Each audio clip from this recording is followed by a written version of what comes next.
Good morning everybody, it is day number 2 of lockdown and today I have Kat with me. We're walking 22 kilometres and offering you some advice on how to change gear the correct way.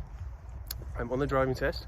Big thing that people miss when practicing at home is the person sat next to them doesn't check that you, the pupil, are not looking at the gear stick.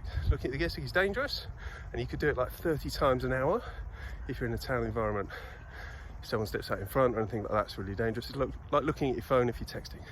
So today, sorry about that, the book that I would highly recommend if you are learning to drive, Driving the Essential Skills by the DVSA, the people that set the test.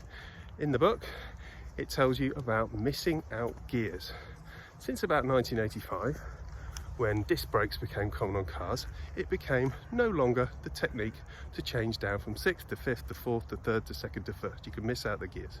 As long as you slow down first and select the appropriate gear for the target speed, you can miss out gears. So I'm going to read what it says.